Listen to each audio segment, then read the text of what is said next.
je veux être clair, hein. C'est un héros, Wandje est un héros. Parce qu'il s'est battu. Ça, c'est ma prise de position, mais qui a fini maquisard. Maquisard. C'est l'histoire qui le dit. C'est les faits. Ça n'a pas, ce sont les faits. Oui. Quelle était la vocation de l'UPC? Il y en avait trois. Premièrement, l'indépendance du Cameroun, on l'avait obtenue ou pas? Deuxièmement, la réunification, on l'avait obtenue ou pas? Donc, maintenant, l'amélioration du cadre de vie. Donc, qu'est-ce qui pouvait expliquer et amener des gens à vous dire que, pour moi, d'abord, je veux être clair, hein, c'est un héros. Wandje est un héros. Parce qu'il s'est battu. Ça, c'est ma prise de position, mais qui a fini maquisard. Maquisard. C'est l'histoire qui le dit. C'est les faits. Ça n'a pas, ce sont les faits. Oui. Je vous dis bien que quand Wandje Ernest prend le maquis, prend la tête de l'armée de libération nationale du Cameroun avec K, celui qui prend ils avaient ce qu'on appelle des grands pôles de défense. Hein? Celui qui contrôlait la zone de Mulundu, c'était Wugli Massaga. Le deuxième pôle d'action, c'était l'Ouest Bamileke. Le troisième pôle, c'était le Mungo. Le quatrième pôle, c'était le Vouri. En fait, toute une organisation, je crois qu'il y avait 8 pôles dans ce sens qui avaient encerclé le président Ahidjo. Vous savez qu'il était à deux doigts de perdre le pouvoir entre 1960 et 1964. Vous savez comment? Parce que il y avait au Congo, et je mets au défi ceux qui en doutent. Lorsque vous faites ce qu'on appelle la recherche empirique, ouais. Je voudrais publier, vous savez, moi je publie dans mes travaux mes 2 tomes de thèse qu'on retrouve dans toutes les bibliothèques. Hein. D'ailleurs, cette thèse a eu le prix de l'université. Hein. Et je voudrais vous dire que Wandje Ernest, il y a 2 temps du héros. 1955-1960. Parce qu'il faut le dire. Et moi, je suis arrière-petit-fils du péciste, à Yabassi. Il faut vous dire que les nationalistes, en dehors du bavardage militant et excitant que font certains qui se sont autoproclamés nationalistes, oui, ils voulaient l'indépendance. Un combat noble. Vous comprenez? Un combat noble. Oui. Wandje y était. D'ailleurs, je vais vous dire, lorsque vous prenez l'ouvrage de Wugli Massaga, parce que c'est Wugli qui était le chef, le commandant Kisamba. Oui, commandant Kisamba, qui s'est rallié à Wandje lorsque Moumie est tué. C'est Wugli qui tient le fond de Mulundu. C'est-à-dire, Wugli s'est rallié au centre à Ernest Wandje, qui était un homme très intelligent, pondéré, mais qui a été vite débordé par les exactions du maquis. Je vous donne quelques sources.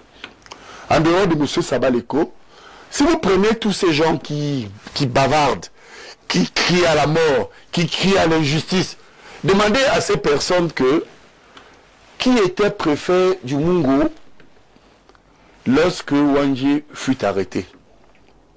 Je vous donne son nom. Qui était préfet? C'était Enamba. Écoutez-moi bien. J'ai discuté avec Enamba lorsque je faisais ma thèse. Parce qu'au-delà de ce qu'on voit dans les bibliothèques de Londres, Beaubourg, Cujas et partout où nous sommes allés, il y a ce qu'on appelle le terrain, l'empirisme. Oui. Bien, suivez-moi bien. Le commandant, le capitaine militaire de la zone du Mungo, c'était le capitaine Samombo. Il a fini sa vie générale. Sa famille nous écoute. Tous peuvent témoigner de ce que c'est lui qui était en Konsamba comme capitaine. Il a fini général sous Paul Biya. Je l'ai rencontré. Je le cite sur les pratiques du maquis. C'était la mort. On égorgeait, on éventrait les femmes, on tuait. Je vous dis bien qu'entre 64 et 71, malheureusement, les Wandje étaient impliqués dans des crimes graves. D'ailleurs, il a été jugé et pendant son jugement, eh bien, il a reconnu les faits. le héros qui malheureusement tombait sous le coup de la loi. Mais non, il y a... Martial. Oui, il y a un décret. Permettez-moi, je vais revenir.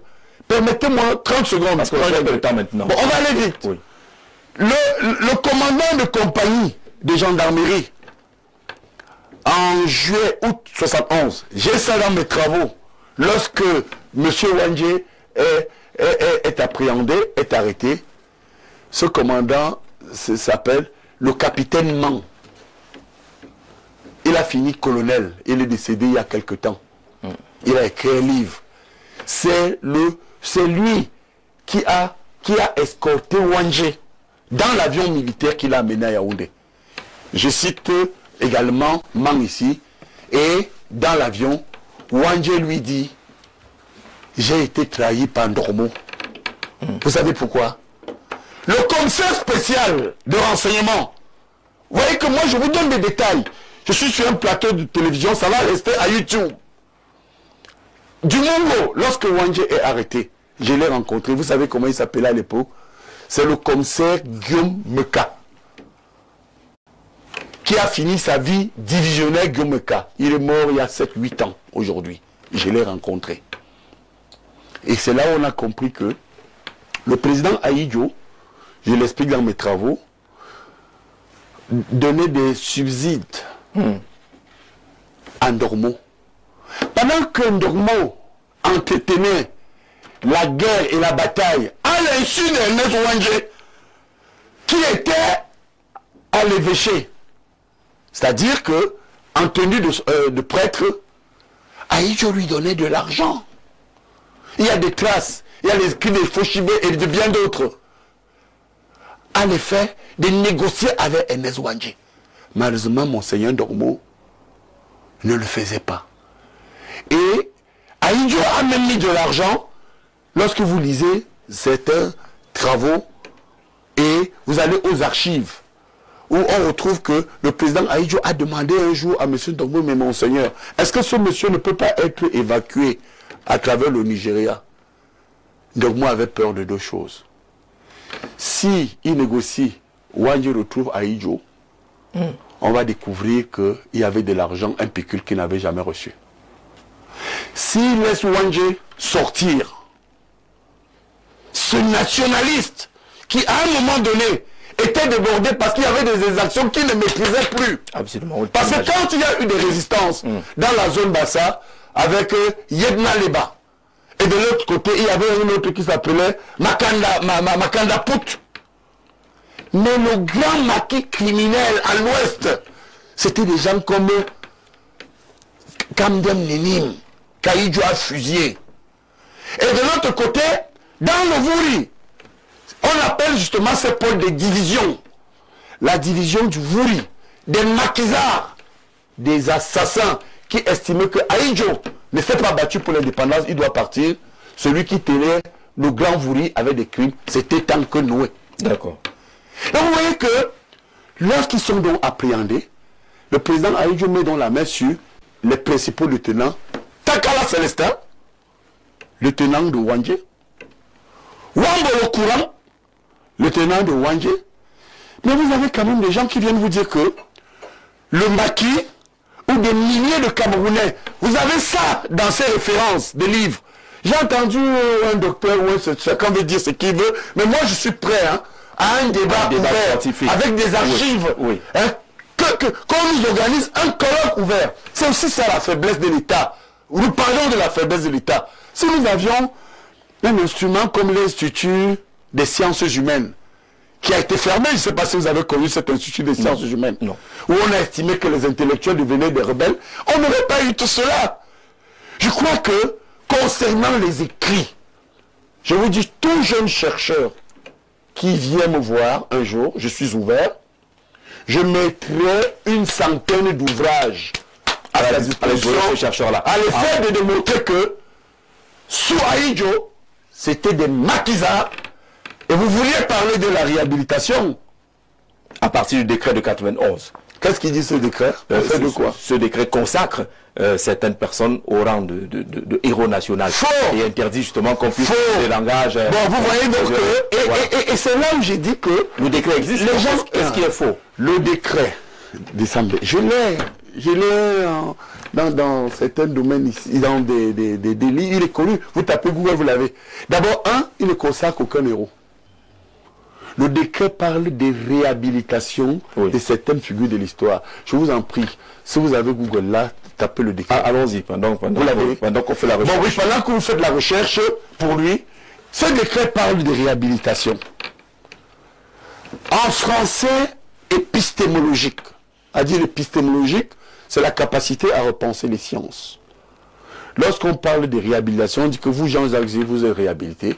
C'est qu'on reconnaît que vous avez fait des crimes, mais au regard de certains faits de l'histoire et de la bravoure qu'on vous reconnaît, on demande de vous pardonner.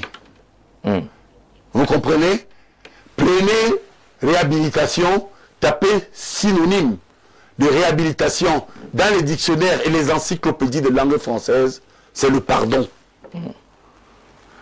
Et comme nous avons des gens, je vous dis, qui ne lisent pas, et c'est ça même le problème de notre université, c'est ça le problème de certains intellectuels.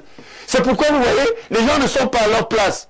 Des grands magistrats, par exemple, au Cameroun, c'est une parenthèse, j'aime bien faire des transversales, qui écrivent des livres, qui sont des docteurs, on les envoie en brousse, ils deviennent des spécialistes de règlement de problèmes de sorcellerie ou de vol de chèvres. Alors le décret du 16 décembre 91 porte réhabilitation de certaines figures de l'histoire du Cameroun.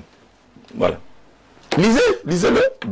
Article premier, la présente loi porte réhabilitation de grandes figures de l'histoire du Cameroun aujourd'hui disparues qui ont œuvré pour la naissance du sentiment national, l'indépendance ou la construction du pays, le rayonnement de son histoire ou de sa culture. Alinéa 2, en application des dispositions de l'alinéa ci-dessous, sont réhabilités Monsieur Amadou Aïdio, Oumiober, Ruben, Moumier Félix, Wandje Ernest. Article 2, la réhabilitation visée à l'article 1er ci-dessus a pour effet de dissiper tout préjudice négatif qui entourait cette référence à ces personnes, notamment à être même poursuivi. Et cet article 2 a été évoqué par certains disaient bon, pourquoi on n'applique pas ça à Limbi Lobé? Non, ils l'ont mal interprété. Et Limbi Lobé dit que à cette période, il a été, je condamne, hein. Oui. Parce que vous voyez le mot, c'est un gros mot. Voilà. Vraiment, c'est pour moi un sacrilège de le dire. D'accord. Mais il faut reconnaître qu'à un moment donné de notre histoire, c'était des rebelles, des anticonformistes, des hors-la-loi, et malheureusement, c'est à ce titre que le président Aïdjo a fusillé Ernest Wandje. Si j'avais un livre à écrire sur Wandje, je dirais Ernest Wandje, patriote et maquisard.